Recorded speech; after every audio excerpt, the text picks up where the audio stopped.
Good morning વિદ્યાર્થી મિત્રો. Gujarati paper number 1 પ્રશિષ્ટ કાવ્ય ઝલકમાં આપણે નરસિંહ મહેતાનું, મીરાબાઈ અને દયારામની પદો વિશેની આપણે વાત કરી. આજે વાત કરવી છે આપણે અખાની. મધ્યકાલીન ગુજરાતી સાહિત્યનો જ એટલો જ મહત્વનો કહી શકાય એવો મુખ્ય કવિ અખો. પણ અખાને આપણે બે રીતે સમજવાનું છે. અખાના છપ્પા 9 અહીંયા આપ્યા છે અને 2 પદ આપ્યા છે. તો સૌથી પહેલા આપણે અખાની છપ્પા વિશે વાત કરીશું. અખાના છપ્પામાં જે ભાષા અંગ વિશે વાત કરી છે એના વિશે વાત કરીશું. આ ભાષા અંગ વિશે ગુજરાતી કાવ્ય ઝલકની અંદર સંપાદક ચંદ્રકાંત શેઠે આ અખાના 9 છપ્પાને સમાવિષ્ટ કર્યા છે. અખો ભાષાની શક્તિએ તેમજ મર્યાદા જાણે છે અને ભાષાની શક્તિની મર્યાદા જાણતો હોવાથી એની દ્રષ્ટિએ ભાવન એટલે કે વર્ણમાલાની બહાર રહેલા 53માં શબ્દાતીત એવા પરમાત્માને પ્રાપ્ત કરવા તરફ રહી અને તે કહે છે કે તેને મન તો શબ્દની સાર્થકતા અને શબ્દાતીત સુધી પહોંચાડે એમાં આ એક જ ભાષાના મમતમાં એને રસ નથી. અને એ કહે છે કે આ બધો 52નો ખેલ છે, 53 સુધી જવાનું જ નથી.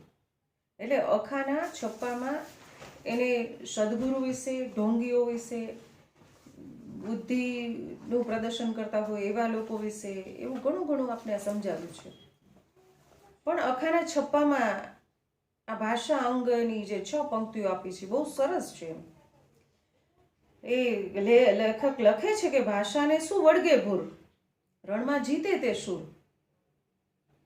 ભાષાને શું વળગે ભૂર, રણમાં જીતે તે સુર. સંસ્કૃત બોલીએ શું થયું, કાંઈ પ્રાકૃતમાં નાશી ગયું. 52ની સગળો વિસ્તાર, અખા 53નો જાણીએ પાર.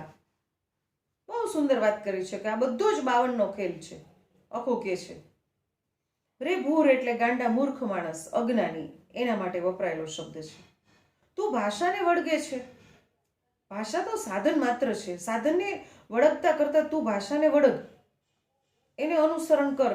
કેવળ માધ્યમ છે, એ માધ્યમ છે, બીજું એ કેન્દ્ર નથી, આપણું અર્ક નથી. અને હું ઘણી વાર કહું છું કે આપણે હિમાલયમાં જઈને જો ભાષા આપણી સક્ષમ હોય તો ફ્રીઝ વેચી આવી શકીએ. તો ભાષાને શું વળગે ભૂર, રણમાં જીતે તે સુર. તમે જીતી ના આવો તો તમે સુરવીર.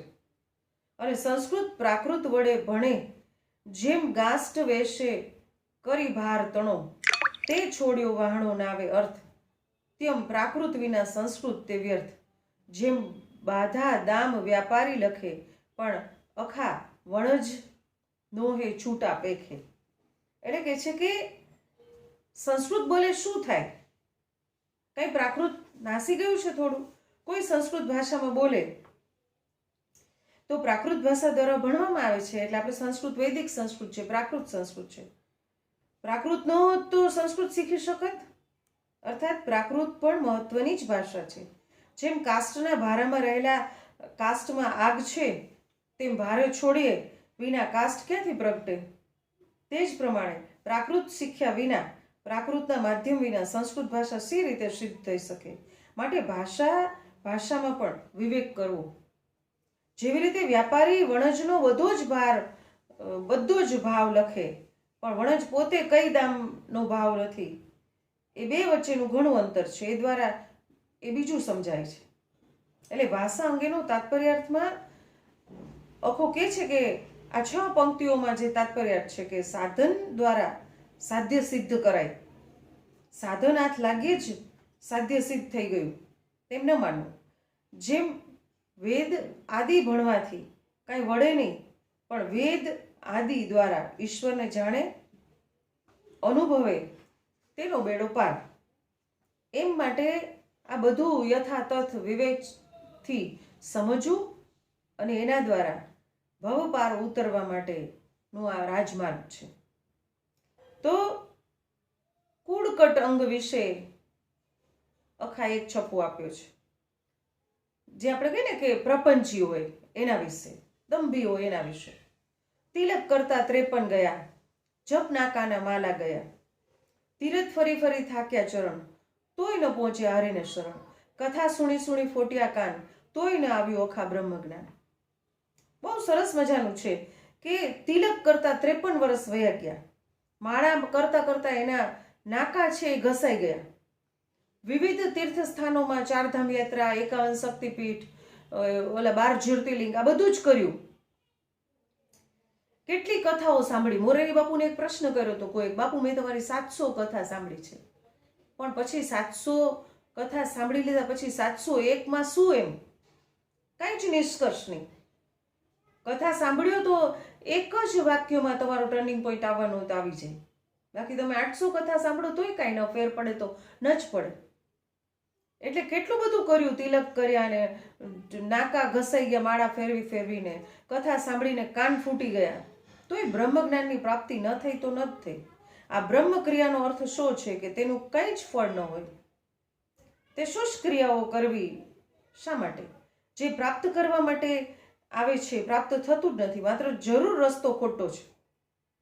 તમારે સમજી લેવું. મને સ્વામી વિવેકાનંદ યાદ આવે કે તમે તમારું કોઈ પણ કાર્ય કરતા હોય સીધે સીધું પૂરું થઈ જાય, તમારું માનવું તમે ક્યાંક ખોટા છો. એટલે મૂળ વાત તો એ છે કે ઈશ્વર દર્શન અને બ્રહ્મ જ્ઞાન કાંઈ બાહ્ય ઇન્દ્રિયોથી થતું નથી. એ તો થાય છે તો થાય છે અંતઃકરણને અને આત્માને, માટે જ આ બધી ક્રિયાઓ વ્યર્થ છે. વળી બીજા છપ્પામાં એમ કે છે કે એક મૂર્ખને એવી ટેવ, પથ્થર ઉઠલા પૂજે દેવ, પાણી દેખી કરે સ્નાન, તુલસી દેખી તોડે પાન. એ અખા વડું ઉત્પાદ, ઘણા પરમેશ્વર, એ ક્યાંની વાત? બહુ સુંદર વાત કીધી છે કે મૂર્ખ માણસ છે આમ પરમેશ્વરની પથ્થરની મૂર્તિ આગળ આમ માથા નમાવીને. મેં ઘણી વાર જોયું છે છોકરીઓ છોકરો બસમાં જતો હોય, નાની દેરી આગળ દેખાય તો આમાં માથા નમાવી રાખે, અર્થ સમજ્યા વગર, એની ભાવ સંદર્ભ સમજ્યા વગર. વાસ્તવમાં આ આચાર ક્રિયા છે, મોટો અને ખોટામાં ખોટો ઉત્પાદ છે. અનેક પરમેશ્વર હોય એ કેવી રીતે બને? સૃષ્ટિનો દ્રષ્ટા તો એક જ છે, જીવ અને શિવ. એને પ્રાપ્ત કરવા માટે યોગ્ય ઉપાય, બાહ્ય રૂઢિઓ, પરંપરા, ક્રિયાકાંડો, આ સઘન વસ્તુ કાંઈ જ કરવાની જરૂર નથી. સાધન વિના સાધ્યની સિદ્ધિ પણ થતી નથી. જેમને જેમ બ્રહ્મજ્ઞાન થયું, ઈશ્વરની પ્રાપ્તિ થઈ, તેમને આવી કોઈ પણ બાહ્ય ક્રિયાકાંડો કે એને પ્રધાનતા આપી નથી. એટલે સહજ, ભગવાન તો સહજ છે અને સહજમાં આપને પ્રાપ્ત થાય છે. અને એક છપ્પામાં વળી એવું કે છે કે એ વાત કરે છે આપણને બ્રહ્મ જ્ઞાન પ્રાપ્તિમાં. કવિ કહે છે કે અનુભવની આગળ વાદ જ વધે, ઊંટ આગળ જેમ પાડો ખદે. ઊંટ તણા આઘા મેલાણ, પાડા તો છંડે પ્રાણ. અખા અનુભવી ઈશ્વરનું રૂપ, તો સાગર આગળ શું કૂદે કૂચ. જેને ઈશ્વરનો બ્રહ્મ જ્ઞાનનો અનુભવ થયો છે તે અનુભવી જ કહેવાય.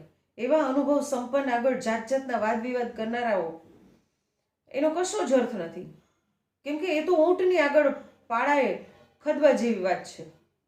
કેમ કે ક્યાં ઊંટની ગતિ અને ક્યાં પાડાની ચાલ, એ બેનો ભેળ એ કઈ રીતે ન થઈ શકે? ઊંટના મેલાણ તો આઘા દૂર છે અને પાડો પોતે છંડે પ્રાણ. માટે સમજવાનું એ છે કે અનુભવી છે તે ઈશ્વરનું જ પ્રગટ રૂપ છે અને વિશાળ સાગર આગળ કૂવાની અજ્ઞાનની અને બંધનની શી વિશાળ. બંને વચ્ચે તાત્વિક ભેદ રહેલો છે અને એ રહસ્ય જાણ્યા વિના કશો જ અર્થ નથી. તો વળી આ ચોથા છપ્પામાં એવું કહ્યું છે કે જોજો રે મોટાના બોલ, ઉજ્જડ ખેડે બાજુ ઢોલ. અંધ અંધારે મળ્યા, જેમ તલમાં કોદરા ભળ્યા. ન થાય ઘેસ કે ન થાય ઘાણી, કહે અખો એ તો વાતો અમે જાણી. જે મોટો નથી છતાંય મોટો થઈને ફરે છે, તેના બોલ જોજો. ઉજ્જડ ક્ષેત્રે જેમ ઢોલ વાગ્યું હોય ને, એનો કશોય અર્થ ન સરતો હોય, એનું કંઈ પરિણામ ન આવતું હોય, એ જ રીતે આંધળો માણસ છે આંધળાને મળે, અર્થાત અજ્ઞાનીને અજ્ઞાની સંસારમાં મળ્યો. જેવી રીતે ઉત્તમ તલમાં તુચ્છ અનાજ કોદરો કહેવાય. તલ જેવા જ પ્રકારનું હોય, એના આકાર જેવું જ, પણ એ તુચ્છ કહેવાય, મોટા વર્ણના લોકો ન ખાય. એટલે તેવું થયું, તલમાં કોદરા ભળી જાય તો ન થાય ઘેસ કે ન થાય ઘાણી. એ તલ માનીને ઘાણીમાંય ન નખાય ને એની ઘેસય ન કરી શકાય, બેય બગડે. એટલે એકેયનું સુધરે નહીં. એમ અજ્ઞાની માણસ મળે અને મળવાથી અજ્ઞાન વધે, જ્ઞાન વૃદ્ધિ ન થાય. આવી વાતો સંસારમાં ઘણી ઘણી જાણી તો અનુભવી છે એ જ અખો ભારપૂર્વક કહે છે કે ઈશ્વરનો સાક્ષાત્કાર કરેલો એ માણસ છે. વળી 5મા છપ્પામાં અક્ષય જ્ઞાન કહેતા અખો કહે છે કે આંધળો સસરો ને સરંગટ વહુ કથા સાંભળવા ચાલ્યા સૌ, કીધું કાંઈ સમજ્યું કાંઈ, આંખનું કાજળ ગાલે ઘસ્યું, ઊંડો કૂવો ને ફાટી બોક, શીખ્યું સાંભળ્યું સર્વે ફોક. આશ્ચર્યની વાત તો એ છે કે સસરો અને વહુ આ બંનેની વ્યર્થતાની વાત કીધી છે. આંધળો સસરો છે ને લાજ કાઢેલી વહુ છે. કથા સાંભળવા અજ્ઞાની છે. અજ્ઞાનીઓને એને જે કંઈ સાંભળે એનું પરિણામ શું આવવાનું? કંઈ જ નહીં, નિરર્થક. ઊંડો કૂવો છે અને એમાં બોખ નાખી પાણી ભરવા, ઉપર કાઢી તે બોખ ફાટેલી, તો પાણી ભરવાની નિરર્થકતા બહાર આવી ન શકે. આંખનું કાજળ ગાલે ઘસી, તો આવી રીતે પાણી કાઢવાની બોખ ચામડાની ડોલ જેવી હોય, એ કાણી હોય તો નીકળી ન શકે. અર્થાત એ જ પ્રમાણે શીખ્યું સાંભળેલું સર્વે બધું ફોક છે. વળી એમ કે છે કે વ્યાસ વેશ્યાની એક જ ઘેર, વિદ્યા બેટી ઉછેરી ઘેર. વ્યાસ કથા કરે ને રડે, જાણે જે દ્રવ્ય અદકેરું જડે. જો જાણે વાંચ્યાની પેર, તો અખા વાંચે નહીં આપને ઘેર. અર્થાત કથાકાર એવું કહે છે કે વ્યાસપીઠ પર બેસનારો તથા વેશ્યા એક જ જાતના છે.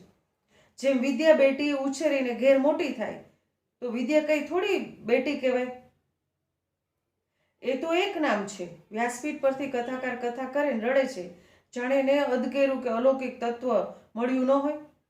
જો એને એટલે કથાકારને વાંચતા યથાર્થ સમજાતું આવડતું હોય તો તે પોતે ઘેર જઈને વાંચતો નથી. અર્થાત કથાકાર, કથા કરનાર અને સાંભળનાર શ્રોતાઓ બંને જ્ઞાન ક્ષેત્રે સમાન અજ્ઞાન છે. બેમાંથી કોઈને જ્ઞાન નથી અને બેમાંથી એકઈને જ્ઞાન જોઈતું નથી.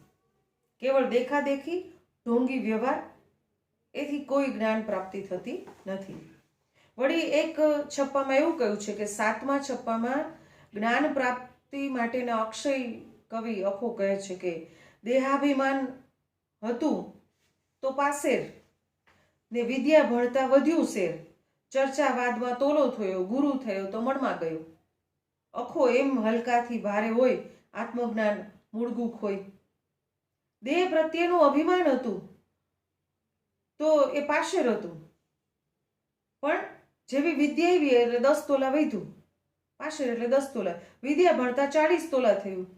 વાદ વિવાદમાં પાછું તોલો વધ્યું, અને પછી તો જ્યાં વિદ્યા ભણેલો હતો ને ગુરુ થયો ત્યાં તો તોલામાંથી એક મણમાં થયું.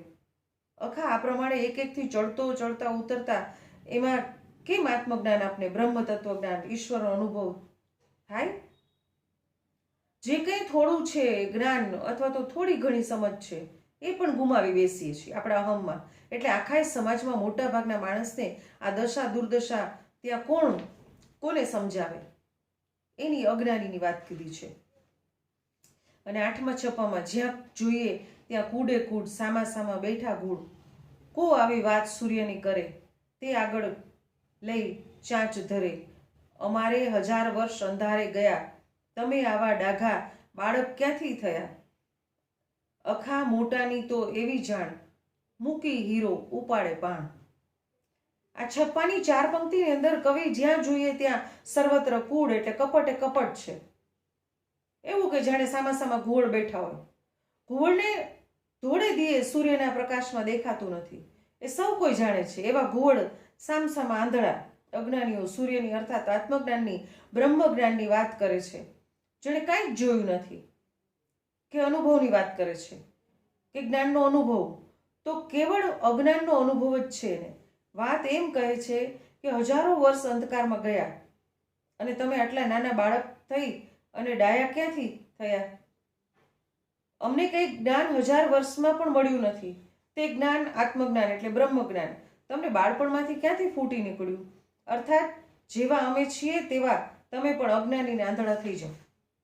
આવી વાત, આવો ઉપદેશ આ છપ્પામાં કહેવામાં આવ્યો છે.